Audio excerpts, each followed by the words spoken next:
Welcome back to Guys with Games. I'm Teacher David, and today I've got a game for you called Eiffel Tower, or pyramids, whatever you want to call it, something very tall, okay? So, the game's purpose is to teach students sequences. So, 1, 2, 3, 4, or January, February, March, Monday, Tuesday, Wednesday, whatever the sequence that you're trying to teach the students, this is a great game for practicing that. So what I would do is bring the whole class up to the front, or just have everyone stand up, and they're going to put their hands over their head like as if they were a tower or a skyscraper. And now I'm going to start the game off by saying the first word in the sequence. So January.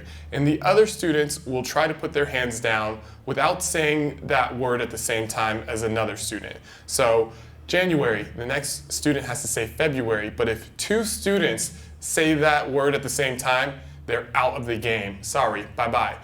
All right, but let's say only one student says it after I go. So I say January, one student says February, and we get all the way to the end and there's one student left. That student is very slow, turtle, they didn't speak fast enough, they are out.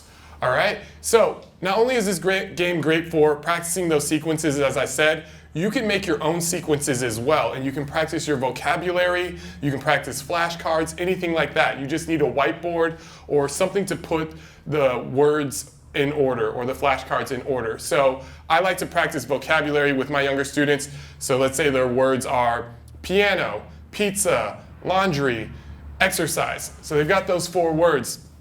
I'll hold my hands up and I'll say piano. The next student has to say pizza, and so on and so forth until you get through all the words. But we're going to do a live version of this right now. I'm going to bring in my students. All right, and we're going to start with seasons. So everyone put your hands up. And I'm the teacher in this scenario, so I'll go first. Spring. Summer. Fall. Okay, I'm out. Oh, Carson is out. He has to sit down. So then, now that Carson's out, I'll go first. 1. 2. Oh, bye-bye. They're both out. But in this situation, because we don't have enough students, there are only 2 students left. I'd usually have them rock, paper, scissors, and the winner gets a star or a piece of candy. But let's stand up. Let's play it again. One more time. So, let's see here. 13. 14. See, she didn't say anything, but she did put her hands down at the same time as Carson. So if I saw that, I would say bye-bye, Jimena.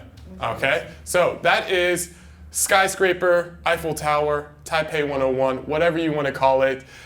Great game for practicing those sequences and vocabulary. See y'all next week.